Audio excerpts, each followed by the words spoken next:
Bismillahirrahmanirrahim. Assalamu alaikum. Welcome to Pass Education System, largest online institute in Pakistan for your online entry test preparations. This is me, Taimur, and I hope you all are doing well. अल्लाह पाक से दुआ है कि आप सबका ई cat बहुत बेहतरीन हो और आप लोग बहुत अच्छे से स्टडीज़ करो, बहुत अच्छे से पढ़ाई करो। ई कैट को बहुत ज़्यादा टाइम दो, अभी आप लोगों के दिन बहुत कम रह गए हुए हैं। आप लोगों ने जितना कंसिस्टेंट होके लगे रहना और जितना परसिस्टेंट होके लगे रहना, उतनी ज़्यादा आप लोगों का रिजल्ट अच्छा आएगा। ठीक है ना।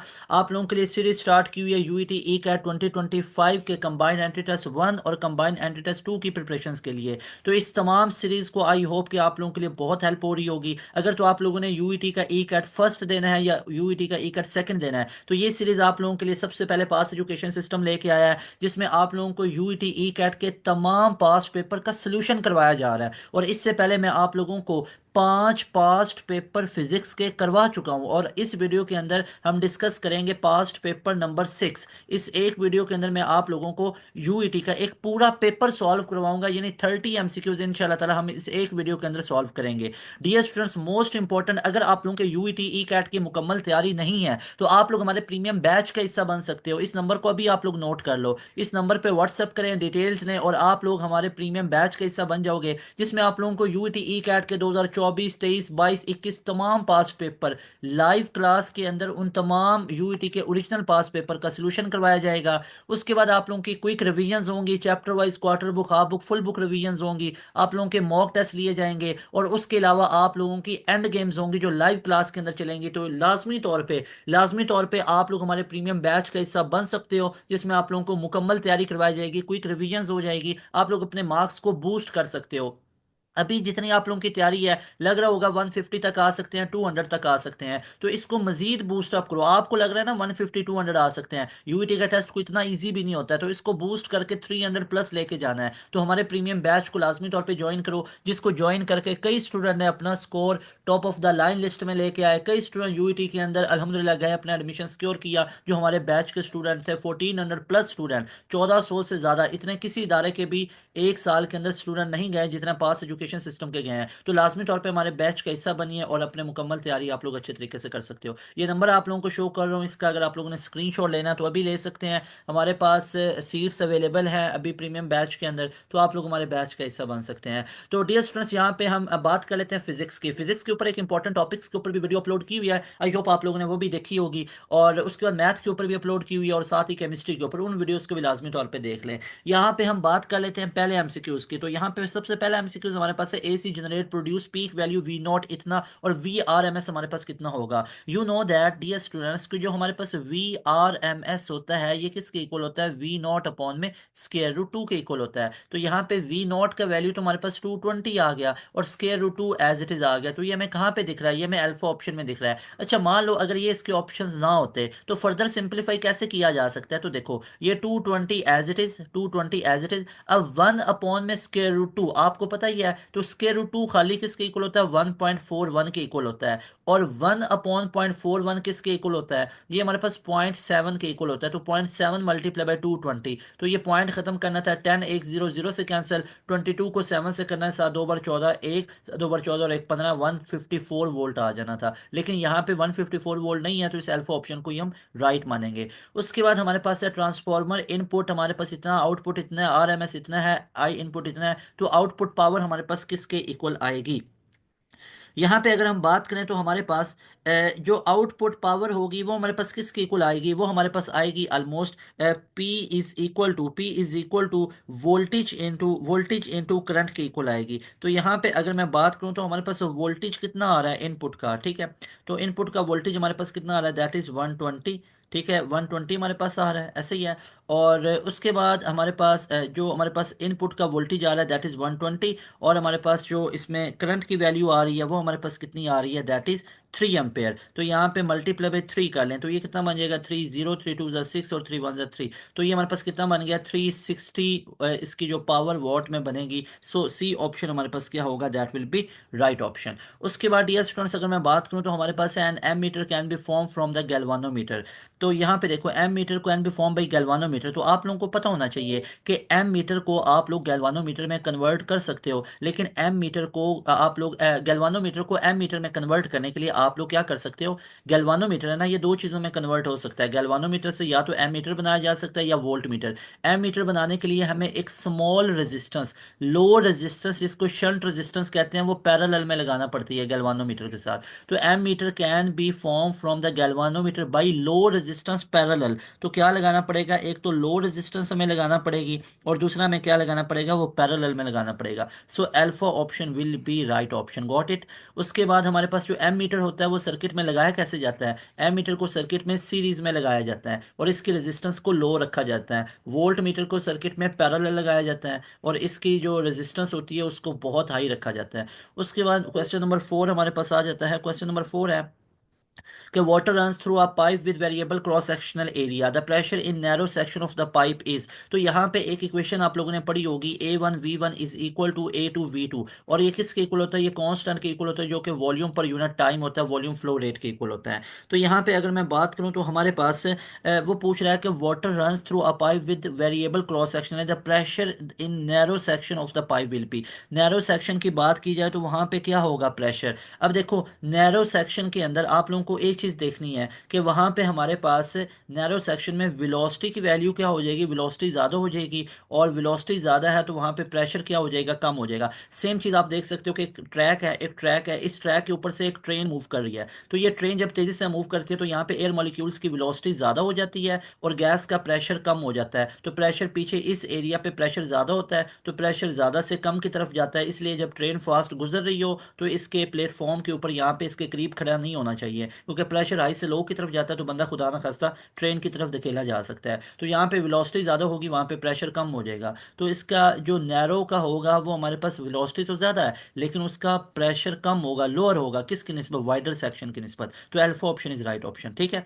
उसके बाद हमारे पास नेक्स्ट क्वेश्चन है dear student, question number 4, question number 5। The drag force, ये पहले तीन क्वेश्चन हमने किए हैं, पहला ये वाला क्वेश्चन, उसके बाद दूसरा ये वाला क्वेश्चन, फिर ये तीसरा, फिर ये चौथा किया, अब ये पांचवा क्वेश्चन है कि the drag force on the sphere of radius R moving slowly with speed proportional to. Drag force किसके प्रोपोर्शनल होती है, आप लोगों को पता ही है कि 6 पाई ईटा आर वी टी के हमारे पास इक्वल होती है ये वाली ड्रैग फोर्स, ऐसे ही है। तो यहाँ पे देख लो, तो ये प्रोपोर्शनल टू किसके आ रही है, ये प्रोपोर्शनल टू आर आ रही है ना, तो यहाँ पे हमारे पास क्या आएगा, ये आर वी के प्रोपोर्शनल आ रही है। तो यहाँ पे हमारे पास राइट ऑप्शन विल बी, यहाँ पे देखोगे तो राइट ऑप्शन हमारे पास क्या बनेगा, ये हमारे पास आर वी के प्रोपोर्शनल आ रही है, ठीक है। तो डेल्टा ऑप्शन राइट ऑप्शन होगा। 1/r तो नहीं ना आ रही, देख लो कि फोर्स हमारे पास रेडियस के भी आ रही है डायरेक्टली प्रोपोर्शनल, और साथ में वेलोसिटी के भी आ रही है। तो delta option will be right option.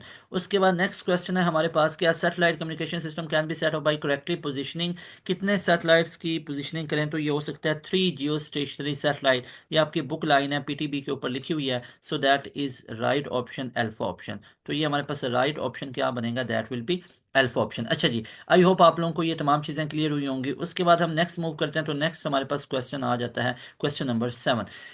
Question number 7 में हमसे पूछा गया था orbital speed of the satellite, orbital speed of satellite going around the earth increases if the distance. अब ऑर्बिटल स्पीड हमारे पास किसकी इक्वल होती है, v is equal G M upon R. तो ये देख लो, ये रिलेशन होता है ना ऑर्बिटल स्पीड का, जी एम अपॉन में आर। तो जैसे जैसे रेडियस बढ़ेगा वेलोसिटी कम हो जाएगी। Orbital speed of satellite going around the earth increase if the distance is, तो डिफरेंस डिस्टेंस क्या होना चाहिए, डिक्रीज। डिस्टेंस कम होगा तो ऑर्बिटल वेलोसिटी उसकी बढ़ेगी। उसके बाद S unit of power is what it is defined as. अब पावर क्या होती है, पावर हमारे पास होता है वर्क पर यूनिट टाइम। तो वर्क हमारे पास कितना होगा, 1 जाउल का वर्क कितने टाइम में, 1 सेकेंड में। तो 1 जाउल वर्क अपॉन में सेकेंड। तो यहाँ पे हमारे पास right option will be C option, C option is right option, got it. तो यहाँ पे मैंने सी ऑप्शन को कर लिया lock, C option is right option.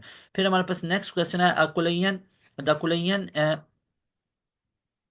यहाँ पे a collision in which kinetic energy of the system is not conserve, वो इन इलास्टिक होती है, याद रख लो। इन इलास्टिक के अंदर मोमेंटम कंजर्व रहता है और टोटल एनर्जी भी हमारे पास कंजर्व रहती है, लेकिन काइनेटिक एनर्जी कंजर्व नहीं रहती। टोटल एनर्जी तो हमेशा कंजर्व रहेगी ना।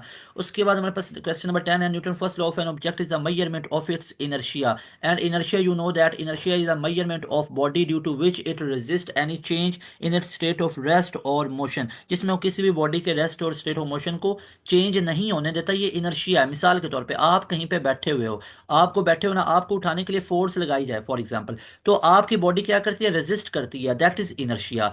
आप गाड़ी में जा रहे हो, गाड़ी में जाते जाते अचानक से ब्रेक लगती है, ब्रेक लगती है तो आप थोड़ा सा आगे की तरफ धकेले जाते हो, तो क्योंकि आप लोगों का इनर्शिया क्या कहता है कि भाई गाड़ी चल रही थी, आप भी आगे की तरफ जा रहे थे, अब ब्रेक लगी ना, तो अब ब्रेक लगी तो इनर्शिया क्या कहेगा, इनर्शिया उस ब्रेक को रेजिस्ट करेगा, इनर्शिया कहेगा नहीं मैंने आगे ही जाना है, तो वो इसलिए थोड़ा सा आगे धकेले जाते हैं।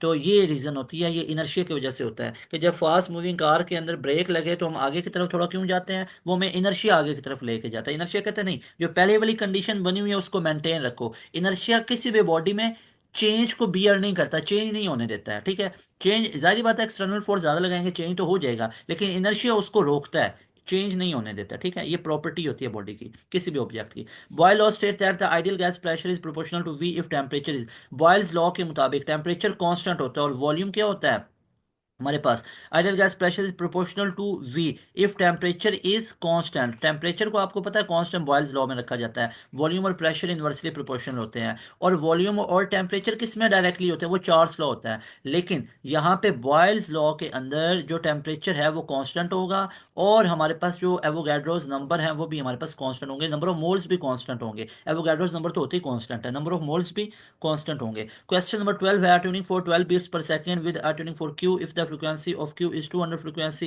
p will be, p की हमारे पास कितनी होगी। यहाँ पे क्वेश्चन को अगर आप लोग देखोगे ना तो हमारे पास क्या लिखा हुआ है कि हमारे पास क्वेश्चन लिखा हुआ है कि दैट इज, हमारे पास एक ट्यूनिंग फोर्क है, ठीक है, एक हमारे पास क्या है, ट्यूनिंग फोर्क है, और वो ट्यूनिंग फोर्क क्या कर रहा है, tuning fork produce 12 beats, 12 beats को प्रोड्यूस करता है। यहाँ पे एक शॉर्टकट आपको बताता हूँ, शॉर्ट ट्रिक, ये पहले भी बहुत दफा एक्सप्लेन मैंने किया हुआ है, ठीक है। 12 बीट्स पर second with tuning fork Q, if the Q frequency is 12 तो पी की कितनी होगी। तो याद रखो जितना फ्रीक्वेंसी के दरमियान में डिफरेंस होगा उतनी बीट्स होंगी, तो 12 बीट्स प्रोड्यूस हो रही हैं ना, 12 बीट्स प्रोड्यूस हो रही हैं, ठीक है। तो यहाँ पे हमारे पास उसके कितना हो सकता है जरा सोचो, हमारे पास एक फ्रीक्वेंसी 200 है, तो एक फ्रीक्वेंसी कितनी होगी, 212 होगी, 212, ठीक है। तो पी की फ्रीक्वेंसी कितनी होगी, 212 होगी, ठीक है ना। तो पी प्रोड्यूस कर रहा है ना, तो इसलिए पी की फ्रीक्वेंसी 212 होगी। तो पी की फ्रीक्वेंसी में से क्यू की फ्रीक्वेंसी माइनस करो, तो पी की फ्रीक्वेंसी हमारे पास कितनी आ गई, 212, 212, और क्यू की कितनी आ गई, 200, उसने ऊपर बताया हुआ है क्यू कितनी है। तो ये हमारे पास कितने बने, 12 बीट्स बने। अच्छा, अगर अब ये 188 क्यों नहीं है, इसके 200, तो इसमें फिर क्यू की बीट्स प्रोड्यूस होनी थी ना। अगर वो कहता ना कि Q tuning fork 12 beats produce कर रहा है, तो फिर क्यू की फ्रीक्वेंसी 200 और पी की फ्रीक्वेंसी 188 होनी थी। लेकिन अब वो कौन बीट्स प्रोड्यूस कर रहा है, अब वो पी प्रोड्यूस कर रहा है, जो प्रोड्यूस कर रहा है उसकी फ्रीक्वेंसी ज़्यादा होनी चाहिए, ठीक है। उसके बाद नेक्स्ट क्वेश्चन है, following is example of longitudinal wave. Longitudinal wave की हमारे पास क्या एग्जांपल होगी, जो साउंड वेव होता है, जो साउंड वेव हमारे पास होगा वो किसकी एग्जांपल होगी, that will B example of longitudinal. तो हमारे पास यहाँ पे राइट ऑप्शन इसका क्या बनेगा लॉन्गिट्यूडनल वेव में, कि जो साउंड वेव होती है दैट इज लॉन्गिट्यूडनल वेव। उसके बाद हमारे पास है train travelling 90 kilometre by sound a whistle frequency 100 hertz, the frequency of a sound heard by train driver will be. तो यहाँ पे देखो ना कि उसकी फ्रीक्वेंसी 100 हर्ट्स की है, sound of A whistle, whistle है, ठीक है। अब देखो ड्राइवर ट्रेन के अंदर ही बैठा हुआ है, ड्राइवर ट्रेन के अंदर है, 1000 हर्ट्स की अगर फ्रीक्वेंसी है तो ड्राइवर को उतनी सुनाई देगी ना, तो 1000 हर्ट्स की ही सुनाई देगी, तो alpha option will be right option, ठीक है। तो उसको फ्रीक्वेंसी क्या सुनाई देगी, वो सेम ही फ्रीक्वेंसी सुनाई देगी, गॉट इट। मतलब कैसे सेम भाई, अगर तो ये होना कि ये किसी टारगेट की तरफ जा रहा है तो फिर टारगेट की तरफ जाते जाते इसको फ्रीक्वेंसी ज्यादा सुनाई देगी, लेकिन अब वो ड्राइवर है, 1000 ही हर्ट्स की फ्रीक्वेंसी बजी विसल, और उसको 1000 ही सुनाई देगी, ठीक है। देखो ना, ट्रेन ट्रेवल करे, sound of A whistle of frequency इतना है, the frequency of sound heard by train driver, train ने ही हॉर्न बजाया, ट्रेन का ही ड्राइवर सुनेगा तो उतनी फ्रीक्वेंसी सुनेगा ना, उससे ज्यादा कैसे सुनेगा, या उससे कम कैसे सुनेगा, वो ड्राइवर उससे भाग के दूर थोड़ी जा रहा है, या ड्राइवर भाग से दूर, दूर से भागता हुआ आके उसके करीब थोड़ी जा रहा है। या तो ये कंडीशन होना कि ड्राइवर ट्रेन का ये है और ट्रेन ये है, ट्रेन हॉर्न बजा रही है, ड्राइवर भाग किसकी तरफ आ रहा है, कोई ऐसा केस है, फिर तो कह सकते हैं फ्रीक्वेंसी बढ़ेगी। या ड्राइवर यहाँ पे था और भाग के दूर जा रहा है, फिर कह सकते हैं फ्रीक्वेंसी कम भी होगी। तो भाई जब उसकी तो फ्रीक्वेंसी सेम ही सुनाई देगी। When sunlight pass through Polaroid it becomes, जब सनलाइट पास करेगी तो ये क्या बन जाती है, तो ये याद रखिएगा हमारे पास पार्शली पोलराइज्ड बन जाती है, ठीक है। अगर कोई भी लाइट है वो सनलाइट पास करेगी पोलराइड से, तो वो क्या बन जाती है, पार्शली पोलराइज्ड हो जाती है। तो ये C option is right option. उसके बाद है if a body executing S H M, अगर कोई बॉडी एग्जीक्यूट कर रही हो एस एच एम को, ठीक है।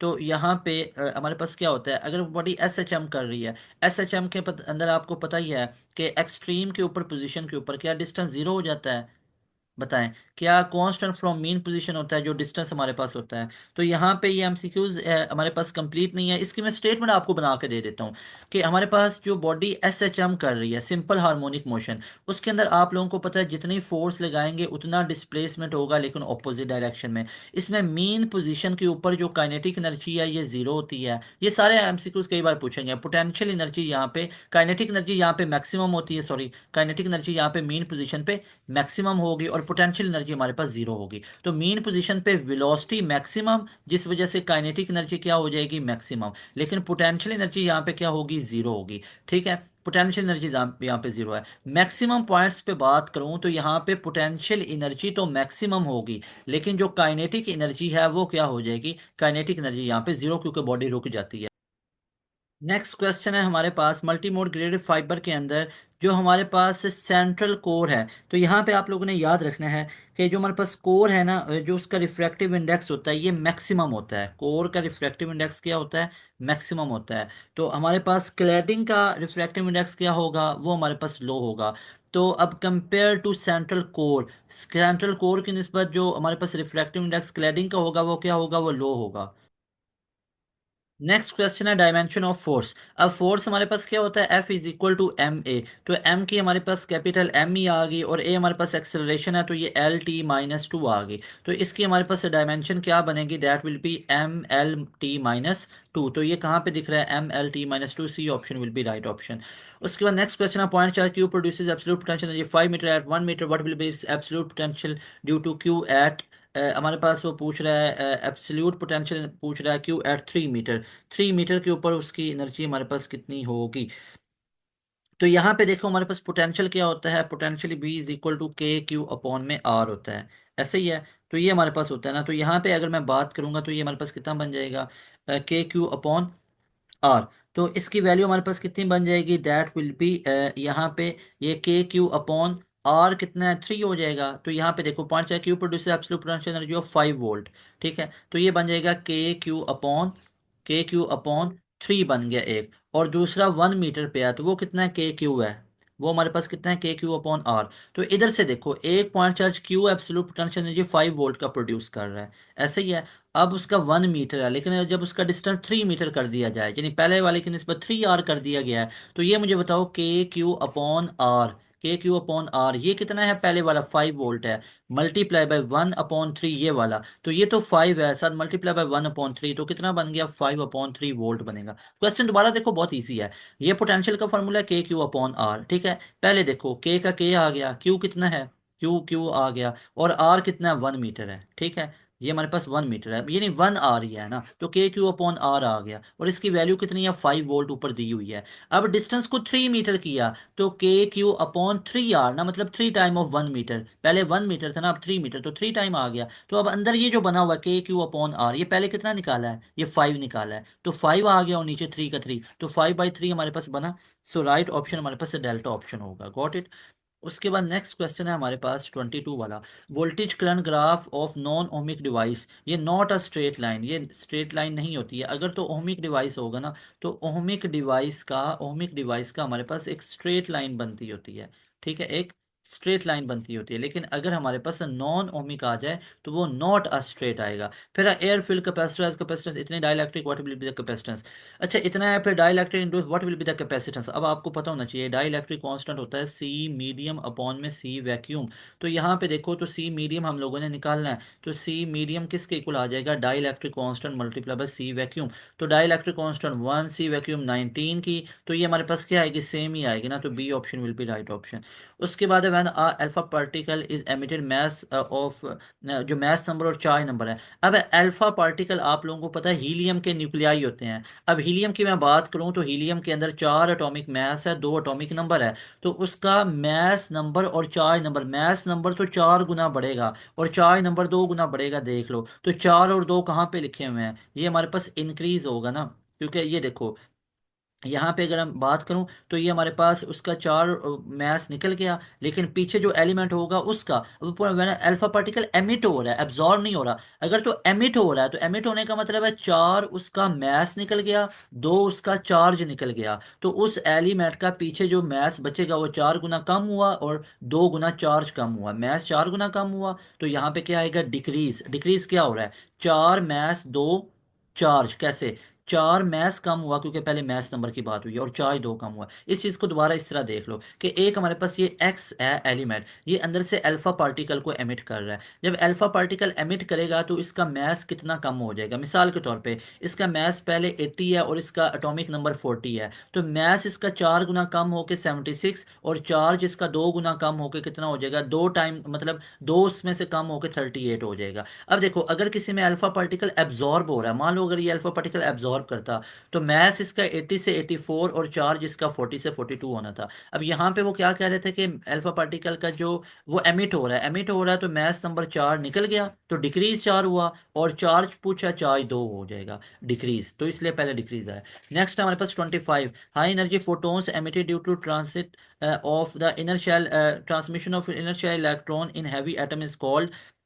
ये करेक्टरिस्टिक्स होती हैं जो हाई एनर्जी फोटोन निकलते हैं इनर शेल की वजह से, ये करेक्टरिस्टिक्स हमारे पास एक्स रेज होती हैं। फिर when a metal surface is expose to light it emit electron, the maximum energy depends upon, maximum energy किस पे डिपेंड कर रही होती है, कि अगर हमारे पास एरिया मेटल सरफेस का ज़्यादा हो, अगर हम वेवलेंथ को चेंज करें, ठीक है, अगर हम वेवलेंथ को चेंज करें तो हमारे पास जो फोटोन की एनर्जी है वो चेंज हो सकती है, या हम इंटेंसिटी को चेंज करें, ठीक है, इंटेंसिटी, इंटेंसिटी से हमारे पास नंबर ऑफ इलेक्ट्रॉन ज्यादा हो जाते हैं, फ्रीक्वेंसी से नंबर ऑफ इलेक्ट्रॉन, फ्रीक्वेंसी कम हो या ज्यादा हो इससे कोई फर्क नहीं पड़ता नंबर ऑफ इजेक्शन इलेक्ट्रॉन पे, तो इन सब पे फर्क पड़ता है, इन सब की वजह से, तो delta option will be right option. उसके बाद नेक्स्ट क्वेश्चन हमारे पास आ जाता है, truth table is given by. अब देखो 0 0 है तो 1 आ रहा है, 1 1, तो जरा सोचो 0 0 था ना, तो एक चीज अगर सोचो, ये पहले 0 आया, 1 0 भी 0 आया, 1 0 भी 0 आया, 1 1 हमारे पास 1 आया, बाद में ये चेंज हो गया। ये तो एंड गेट होता है, ये तो क्या होता है, एंड गेट की आउटपुट होती है, लेकिन एंड गेट की आउटपुट को क्या किया गया, नॉट किया गया, तो एंड में नॉट को ऐड किया गया तो नैंड बन गया ना,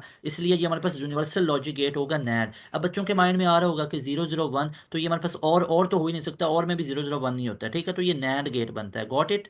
अच्छा ये दोबारा देख लो भाई, पहले क्या है 0 0, तो 0 0 कहीं ना कहीं पे एंड में क्या होता है, पहले एंड का सोचो, 0 0 क्या होता है, 0 0 0 ही होता है, ठीक है, और 0 1 भी क्या होता है, 0 1 0 भी क्या होता है, 0 1 1 सिर्फ 1 होता है एंड में। लेकिन इन सबको अब इन्वर्ट कर दो, ये तो एंड था ना, अब इसमें नॉट अप्लाई करो, नॉट अप्लाई करूंगा तो 0 1 बना, ये 0 1 बना, ये 0 1 बना, ये 1 0 बना, तो 1 1 1 0 किधर आ रहा है, ये तो ये नैंड गेट है, ठीक है, पहले एंड था फिर नॉट बना, तो ये हमारे पास नैंड है। उसके बाद नेक्स्ट क्वेश्चन है हमारे पास, the operational amplifier can be use as, किसकी तरह यूज हो सकता है, इन्वर्टिंग नॉन इन्वर्टिंग कंपैरेटर के तौर पे, ऑल ऑफ दीज, और किस तरह यूज नहीं हो सकता as power source, as a as a power source ये यूज नहीं हो सकता ऑपरेशनल एम्पलीफायर, ओपीएम जो है operational amplifier as a power source नहीं यूज हो सकता है। डियर स्टूडेंट्स, इसके अलावा मैं आप लोगों को 2 एमसीक्यूज और डिस्कस करवा देता हूं, कि एक हमारे पास ई कैट के अंदर क्वेश्चन पूछा गया था कि a simple NAND gate is equal to, तो याद रखिएगा अ सिंपल नैंड गेट किसके इक्वल होता है, तो नैंड गेट सिंपल हमारे पास किसके इक्वल होता है, that is equal to not gate, ये हमारे पास नॉट गेट के इक्वल होता है, ये आप लोगों ने याद रखना है। उसके बाद हमारे पास जो पोटेंशियल बैरियर बनता है, ठीक है, जो हमारे पास पोटेंशियल बैरियर बनता है डिप्लीशन रीजन के अंदर, तो डिप्लीशन रीजन के अंदर जो पोटेंशियल बैरियर बन रहा होता है उसकी वैल्यू सिलिकॉन के लिए कितनी होती है, तो याद रखिएगा दैट इज 0.7 वोल्ट, 0.7 वोल्ट होती है, ये भी क्वेश्चन पूछा गया था। और उसके बाद जर्मीनियम के लिए वो वैल्यू कितनी होती है, दैट इज 0.3 वोल्ट, ये भी आप लोगों ने याद रखना है। तो ये कुछ एक दो क्वेश्चन थे जो आप लोगों के साथ डिस्कस किए हैं। एक और क्वेश्चन देख लें कि हमसे पूछा गया था कि पावर का क्या रिलेशन होता है ब्राइटनेस के साथ, तो पावर और ब्राइटनेस डायरेक्टली प्रोपोर्शनल होते हैं, किस कॉम्बिनेशन के अंदर, पैरेलल के अंदर, पैरेलल के अंदर डायरेक्टली प्रोपोर्शनल होंगे। उसके बाद अगर सीरीज चीज़ कम्बिनेशन होगा ना, तो जितनी ज़्यादा पावर होगी उतनी कम ब्राइटनेस होगी, तो पावर और ब्राइटनेस क्या होंगे, इनवर्सली प्रोपोर्शनल होंगे। तो I hope you got this lecture, आपको तमाम चीज़ें क्लियर हुई हैं। This was all about your E CAT physics paper number 6। Dear students, most important, अगर यूईटी ई कैट की तैयारी अच्छी नहीं है अभी तक, तो इस नंबर पर रब्ता करें, हमारा प्रीमियम बैच ज्वाइन कर लें। और आप लोगों के लिए इतनी एफर्ट्स कर रहे हैं, आप लोगों ने अपने मार्क्स को लाजमी तौर पे शेयर करना है, और अपने क्वेश्चंस को भी शेयर कीजिएगा जो आपको यूईटी ई कैट में देखने को मिलेंगे। क्वेश्चंस आप लोग सॉल्व करेंगे, तो क्वेश्चन भी शेयर कीजिएगा, उसका एक पूरा वीडियो सोल्यूशन आप लोगों के लिए डिजाइन करेंगे इंशाल्लाह ताला। तैमूर हसन को दें इजाजत, मिलेंगे नई वीडियो में। अस्सलाम वालेकुम, अल्लाह हाफिज़।